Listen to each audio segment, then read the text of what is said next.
Kauri sobanye knockout abantu bazi umukino wa box bakunda gukurikirana ku mativa atandukanye hari ukuntu iyo bakubise ingumi rimwe nko muri catch cyangwa muri box bitugwa direct KO so kagwa ku buryo utashobora guhaguruka. Ni muri ubwo buryo nabifashe rero mbishyira no mu buryo bw'urukundo noneho ngwisha umuntu KO. That is the way. Kugwisha umuntu KO mu rukundo ni gute? Urumva iyo ufite umukunzi so umukunzi wawe nako sinjye ukuntu imeze ntago ari umuntu like dukundana ntabwo n'umuntu mba mpigira kuzakunda so ndi kuvuga ati one day ngiye nimbona amahirwe yo kugufatisha nyine nkakubona bizarangira tuguye KO nagiye nzi ko ari njye uzagwa KO ariko byarangiye ari wigu ayana no kumutereta ukamutesha umutwe umutwe paka birangiye yemeye so urumva byabigoranye ariko yani kuvuga ati nzaguhereza urukundo nyine rudasanzwe rukugwishe KO bisange waguye kubera ngewe uburyo naguhize hasi no hejuru kuko aba ari umuntu utuma amabenzi agongana abakire abafite nyine ateye neza like ni muri ubwo bwiza navugaga ko umukobwa nyewe yanga afite buri nkiza Rihana uramwemera hari Rihana no mu idols abantu bose bakunda niyo mvuze Rihana wumva mvuze bapana kuza mvuga undi wenda utazwi nagiraga mugereranye ubwiza bw'uwo mukobwa mbugeranye n'umuntu w'icyamamare nyine twese dukunda Kevin Kade you never know birashoboka nk'uyu munsi cyangwa se n'ikindi gihe uhuye na Rihana wamubwira iki cyangwa wamusaba iki nta myaka myinshi umaze muri uno muziki ariko ibikorwa uri gukora n'akari ibikorwa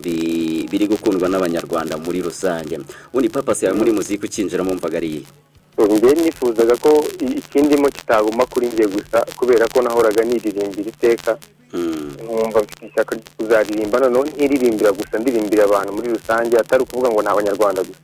zari izo ndoto zanjye nubwo zitaraba impamo nyirwana no kugira ngo no hanze bamenye ibintu byanjye ariko zari zimwe mu ndoto nari mfite hari ikintu bajya bavuga ngo nta mukuru utagira mukuru we ukijya mu muziki umuntu wumvaga ufatiraho nka reference cyangwa se icyitegererezo yarinde hanze y'ibihugu rero nakunze nkunda Michael Jackson kubera like stuti yiwe kuri stage uburyo afite igikundiro kidasanzwe n'uburyo yaririmbaga ariko mu Rwanda nakuze nkunda Christopher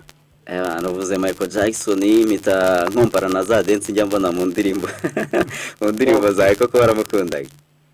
ndamukunda cyane hanyuma kugeza ubu ngubu wenda muziki wawe umaze kugera ariko hari naho wifuza kuba wawugeza haracyabura iki ngaho wifuza kuba wawugeza uhagere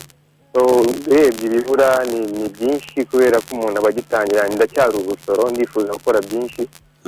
ariko muri bikeya bizashobozwa nanjye ndagerageza kugira ngo migeze ku rundi rwego mpuzamahanga apana kuvuga ngo ni ibintu byangaza kuva ngo yabatwaye mwayanditse muri babiri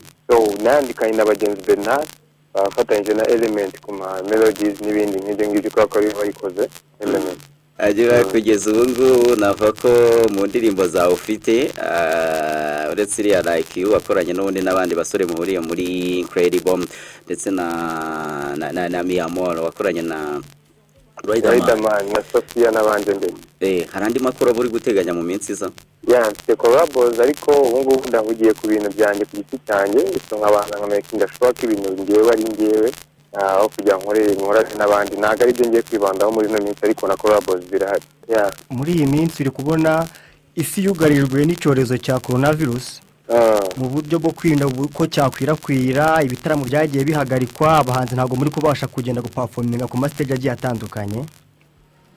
none nagira ngo usangize abagukurikiye uburyo umerewe uburyo ubaho mwabonaga amafaranga bivuye mu bitaramo ubu ngubu amafaranga arimo arinjira gute muri iyi minsi bihagaze bite nivugiye ku ruhande rwanjye nka Kevin Kade ntabwo wenda nzi ngo abandi bimeze bite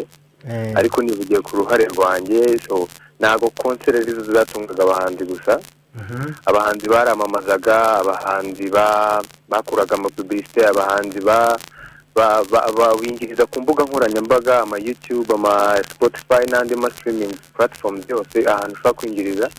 kandi na save zibaho ngewe urebye n'ibyo ngibyo ndi gukoresha kugira ngo mbe nageninga amafaranga atuma nkora izindi ndirimbo bivuze ngo umuco mwiza wo kwizigamira niwo gutunze muri iyi minsi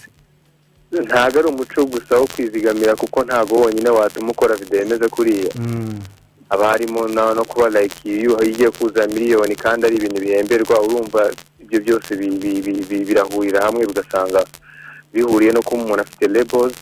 bikamuteza imbere bakaba ntago babigoranye kuko njye mfite aho mbarizwa ntago nikorana ku giti cyanjye. Hari ikintu wenda rugarutse uravuga ngo kubijyanye n'ishusho nk'ino shusho iba yaratwaye amafaranga. Ntabwo navuga ngo nanga ariko ntago ari munsi ya miliyoni y'amanyarwanda. Hanyuma what next ni iki kigiye gukurikiraho nyuma y'ino kawo? Nyuma ya kawo Kevin Kadari guteganya EP y'indirimbo zaba ari enye, mushonje mwishyuwe turi guteganya gusohora izi ndirimbo mu buryo bwa vuba atari ugutinda cyane. Kevin Kadari mushimire cyane wakoze cyane nawe.